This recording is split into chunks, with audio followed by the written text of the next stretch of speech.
Quiet, please.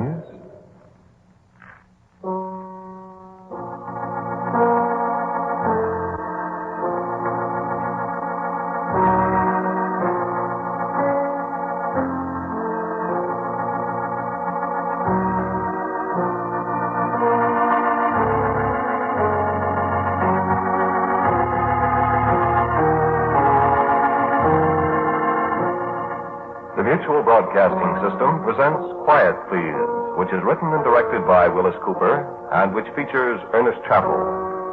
Quiet Please for tonight is called Clarissa.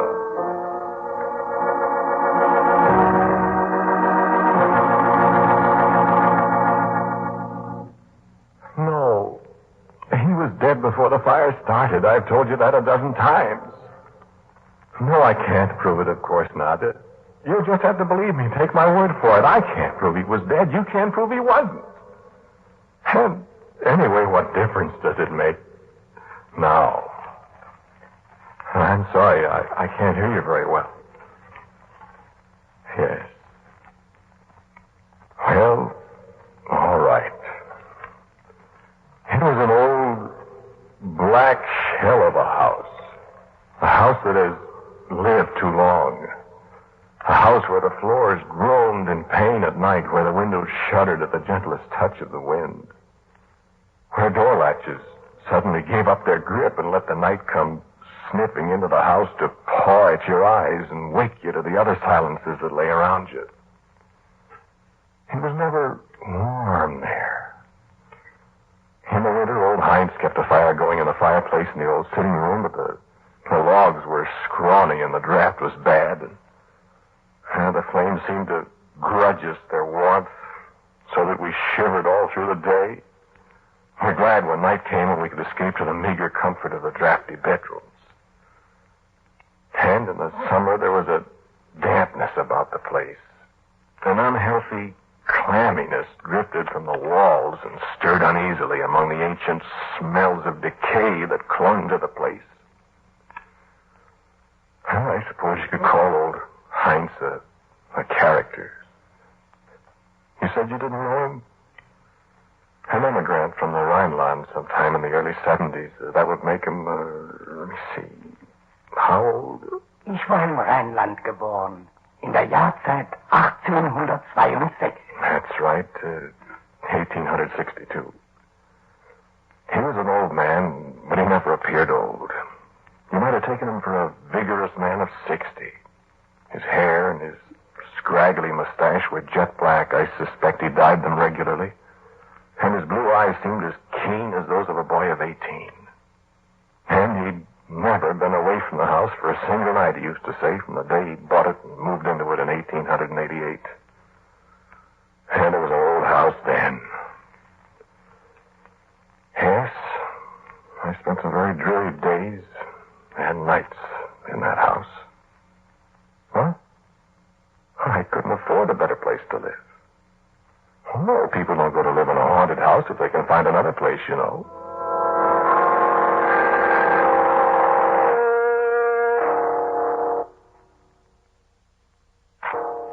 Oh, yes, of course, I'd heard it was haunted before I went there to live. Do you believe in haunted houses? No, neither did I, of course. Well, I agree, it did look like a haunted house. I've told you about the sounds in the night. I mean, I've told you about some of the sounds in the night. Yes, of course, there were other sounds. Well, please, let me tell it my own way. Well, Clarissa, for instance. Clarissa in particular. Clarissa above everything else. I had lived there nearly a year.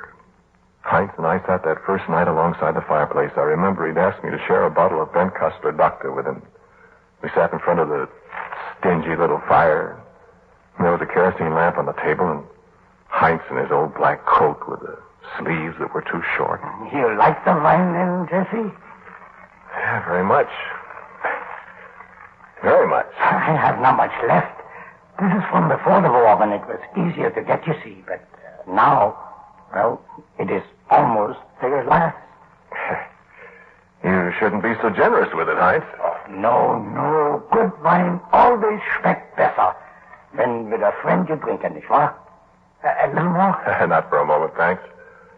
Yes, to sit by the fire and look down into the coals and see images of the scenes past. Drink wine and see the images grow clearer. It is good in the old age.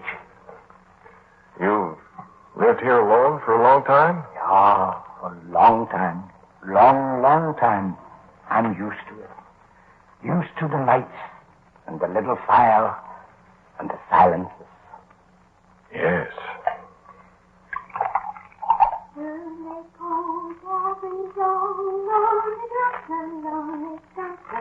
It is cold for this time of the year. Listen. What's the news? Oh, I thought I heard someone singing. So? Did you hear anything? It is Clarissa. What did you say? Clarissa, my daughter. Well, I didn't know you had a daughter, Heinz. Yes. Willst du more wine? No, thanks. I haven't seen her around. No. Well, is she... Excuse me, Heinz. You will forgive me, Jesse. She's a child. I do not wish you to be bothered. Why, she wouldn't bother me, Heinz. I like children. There's enough left here in the bottle for one more for each of us, huh?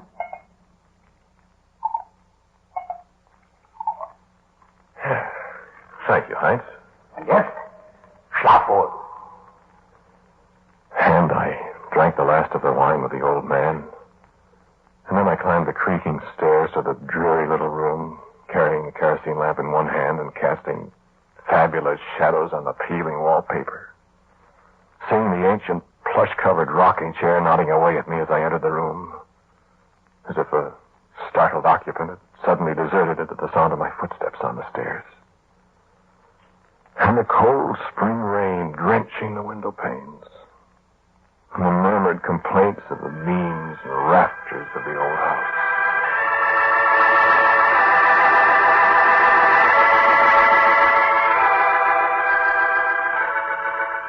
The pleasant, musty fumes of the wine I had drunk kept sleep away for a while when I'd blown out the lamp. And the melody of that children's song flowed again across my mind as I lay there. My thoughts wandered to the lonely child that dwelt in the haunted house with the old man and the new-come student. I smiled to myself as I thought, now that settles the question of the house being haunted, doesn't it? People have heard the little girl singing to herself in the night. They've not known that a little girl lived here, too. And, that's the ghost. And I smiled again at superstitions. And another idle thought struck me. I wondered at the child's age. 10 or 12 years old by the sound of her voice. And somewhere in the back of my drowsy mind, I seem to remember that Heinz had told me Helena, his wife, had died... Well, was it the year of the San Francisco earthquake? Well, that would be 1906. That would be 42 years ago. And this was a child of 10 or 12. I must have been mistaken. I was getting sleepy. The wine, the rain, the dark.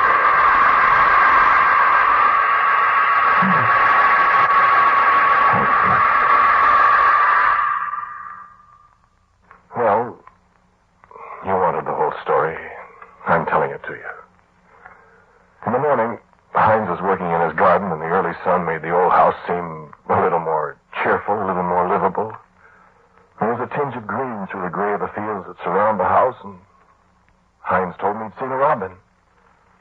I stood and watched him a long time, and I don't think he noticed how my eyes wandered to the windows of the old house, searching for a flash of color that might be a child's hair ribbon, or how I listened for the sound of a young voice singing a little song the children who danced so long ago on the bridges of Avignon.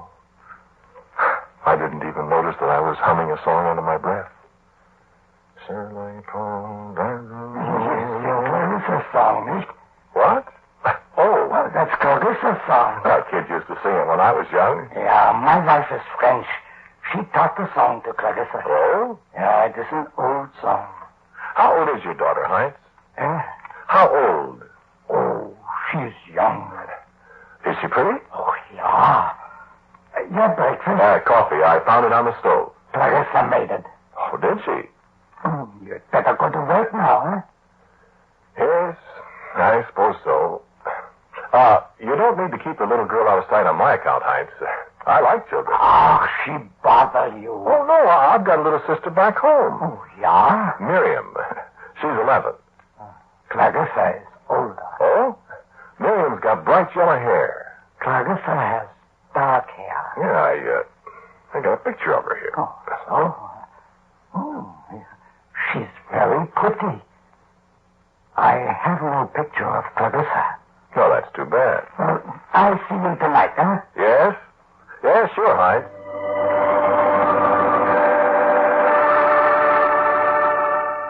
I should have let the thing drop then and there. If the old man felt that children should be kept away from adults, that was his privilege, of course. And although I was often lonely for other company than the old man, I was a dweller in his house, naturally subject to his wishes. My work? No, I never left the place. My book? Oh, I was writing a book. No, not very exciting. Mathematics. I have some theories. No, the book is gone. The fire, you remember? I could understand Heinz. I thought he obviously had a great respect for a man's work, especially a work of such apparent erudition. I must not be disturbed. I might stay in my room day and night with my slide rules and my profile paper and my broken flower pot full of sharpened pencils. I was not to be disturbed. But how many times I wished for the happy sound of my little sister Miriam's gay laughter. Found myself listening for the lilt of the little girl song that she used to sing, and that Clarissa knew too. Heinz mentioned Clarissa occasionally. I sometimes wish that I could have sent Clarissa to school, Jesse. Well, it's too bad you didn't. Always there was never enough money. Why, there are schools. Public schools, Heinz. No, not for Clarissa's free schools. You know, I wonder. Wonder? Well, children are supposed to go to school.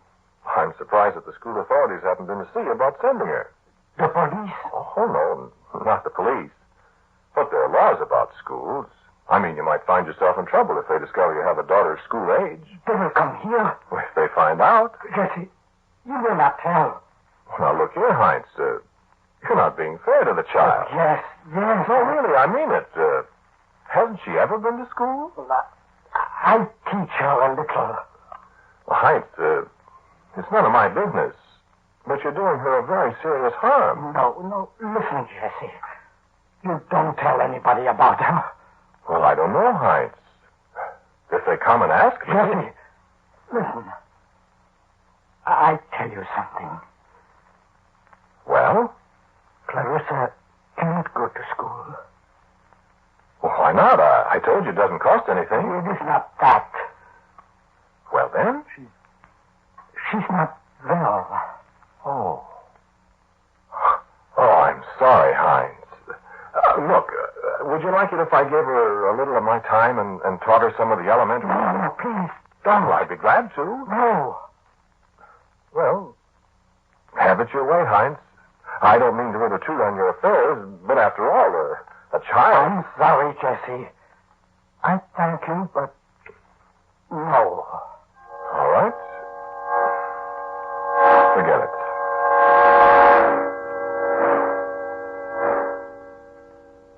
But I couldn't forget it. A kindly old man. Yes, he was kindly. And a sick child who had never seen the inside of a schoolroom, who was growing up to become, well, what? In an ancient, moldering house, a house that had lived too long, alone with a father born 86 years ago. Alone at night in the darkness with the house, grumbling and complaining around me. I thought about the plight of the child. Sometimes I could hear her song. far away somewhere in the dank recesses of that crumbling house. And my thoughts revolved again about this mystery. Heinz said she was not well. Heinz would not allow her to appear. Was Clarissa some misshapen monster child that she must be pent up and never see the sun? Was she... I detest mysteries of that kind. I love the good, clean mysteries of abscissa and ordinate, the logarithm and antilogarithm, of the calculus and the grand old theorems devised by the ancients. But the fascinating mysteries of the human mind and of human behavior are alien to me. Them I hate. And my thoughts crept further and further away from the 10 numbers as doubt and speculation about the child laid hold of my mind. In the night, how often I heard her sobs, I thought, sometimes close outside my door. And yet when I opened the door, there was nothing. And old Heinz grew more and more taciturn. He never spoke of his daughter. He seemed to avoid me by day and to disappear by night. But the summer came then, and the fall, and winter. My book was going badly, and my thoughts wandered. I must leave this place, I thought, or find out this mystery. And again I asked the old man if there was not something I might do for this pathetic child, this invisible, haunting voice. No, Jesse. There is nothing you could do. But Christmas is coming, Heinz. What can I get her for Christmas? No, why not, Jesse? What? My Helene.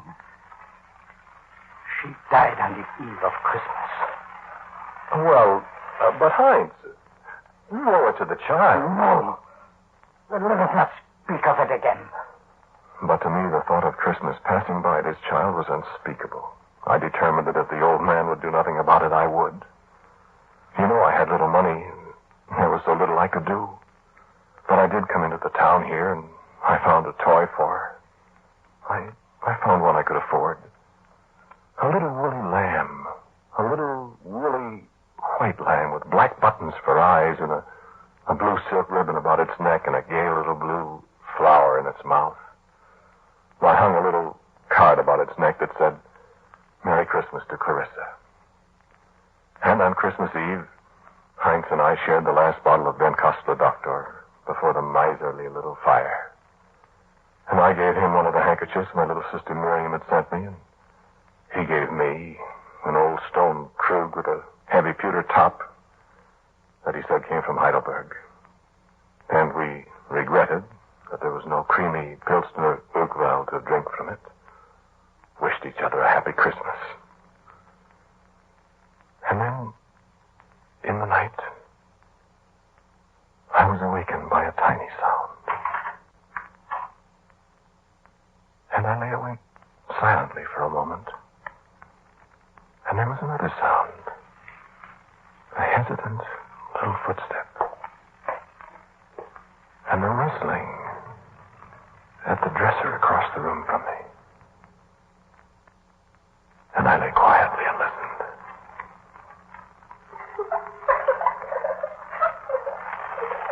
Is that you, Clarissa?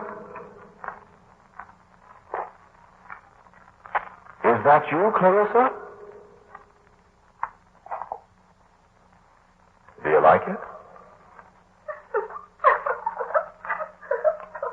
Good. Happy Christmas. I'm sorry that's all I could get you. But I hope you like it. And I felt the touch of a tiny hand on my shoulder. And lips brushed my cheek. And the door closed. And the sound of her voice in the little song was happier now than I'd ever heard it.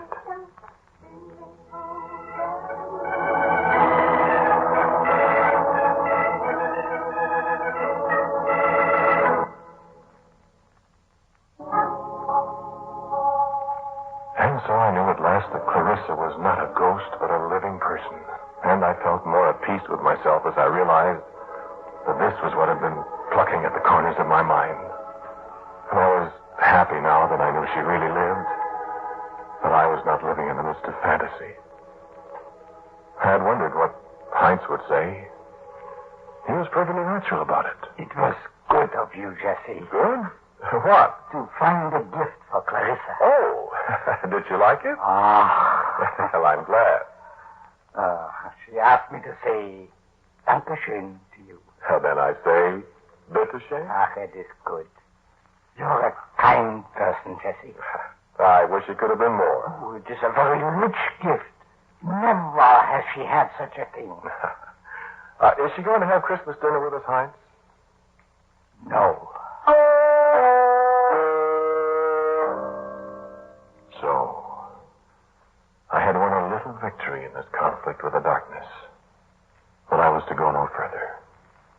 I asked Heinz about her. Heinz answered shortly. I suggested that a birthday gift might be in order if I only knew her birthday.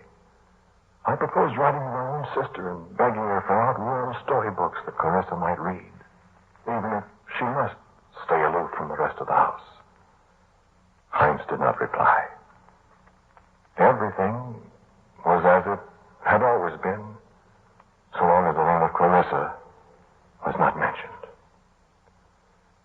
But when it came in the late spring, when it was cold and windy again, and the raw snow pelted against the windows and the whole house shivered, I heard her crying again in the night. And there was a quality in her voice this time that brought me out of the bed and into the hall. I called in alarm. Clarissa! I stepped back into my room and lit the kerosene lamp. And as I stepped out again toward the hallway, Heinz confronted me. What's my answer, Jesse? Why, can't you hear her, Heinz? Something's wrong, she's sick. No, go back by your room, Jesse. Oh, but Heinz! No, Peter, Jesse. Go back. Now, Heinz, listen to me. Something's awfully wrong with that child, and I will take care of her, Jesse. Please, Heinz. In your room. Now, see here, I take care of my own man, huh? Heinz.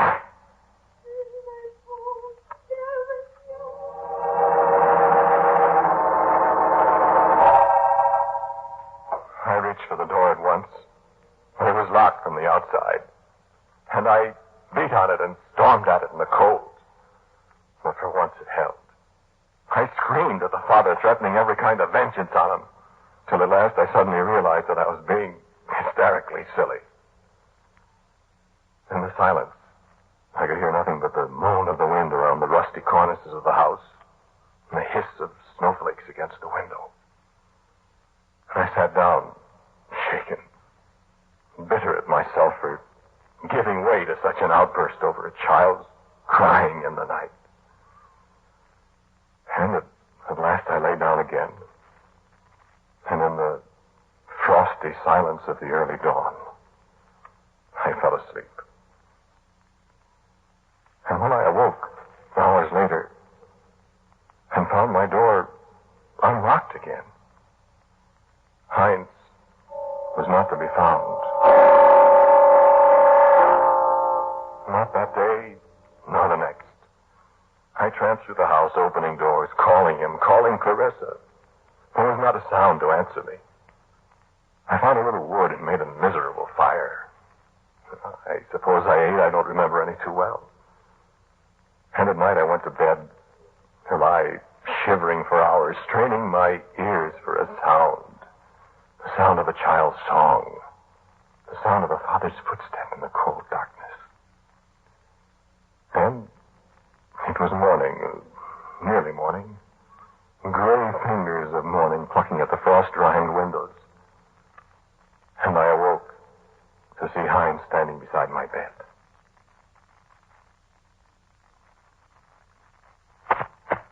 In the 2 days, he seemed to have aged 20 years. He was an old, old man. He spoke to me. Jesse, my friend. What's the matter, Heinz? No much matter, Jesse. I am dying. Heinz! It is finished now, Jesse. Alles ist vorüber. Well, here, sit down. No. Hear me. See, the key to Clarissa's room. You take it. Oh, is she all right? Hi. Too late for me now. Go. Clarissa's room. Do what is to be done. I lifted him to the bed. I bent over him. I listened for his heart. There was no sound. Heinz was dead. Yes, just as I told you before, he died. He died there in my room, yes. What? Oh, yes. In the little half-light, I found a kerosene lamp and I lit it. I took the key from the floor where he dropped it. No. I found the room very easily. It was at the far end of the hall. I called. Clarissa? Clarissa? And there was no answer. So I unlocked the door. And holding the light above my head, I walked over to the bed.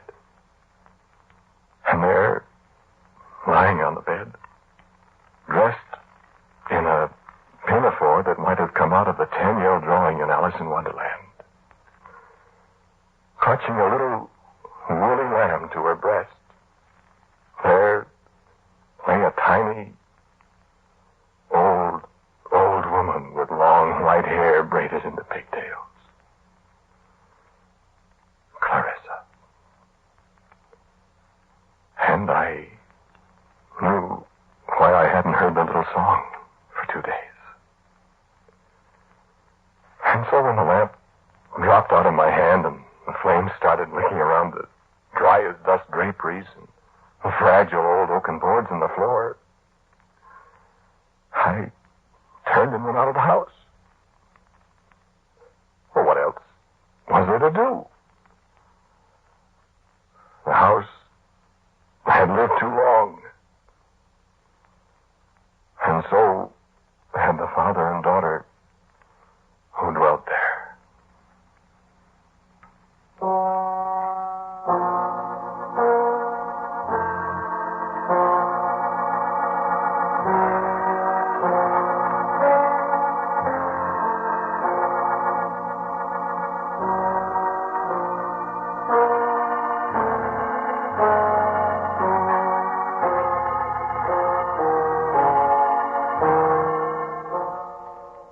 Please for tonight was called Clarissa.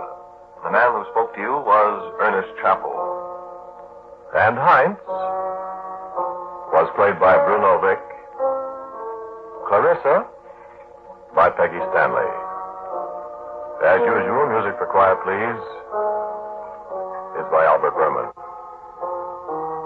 Now a word from our writer-director, Willis Cooper.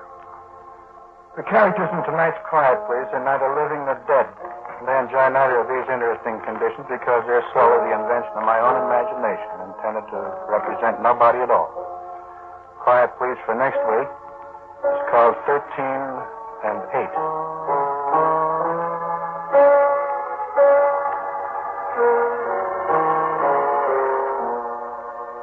And so until next week at the same time, I am quietly yours, Ernest Chappell. Quiet Please comes to you from New York. This is the world's largest network serving more than 450 radio stations, the Mutual Broadcasting System.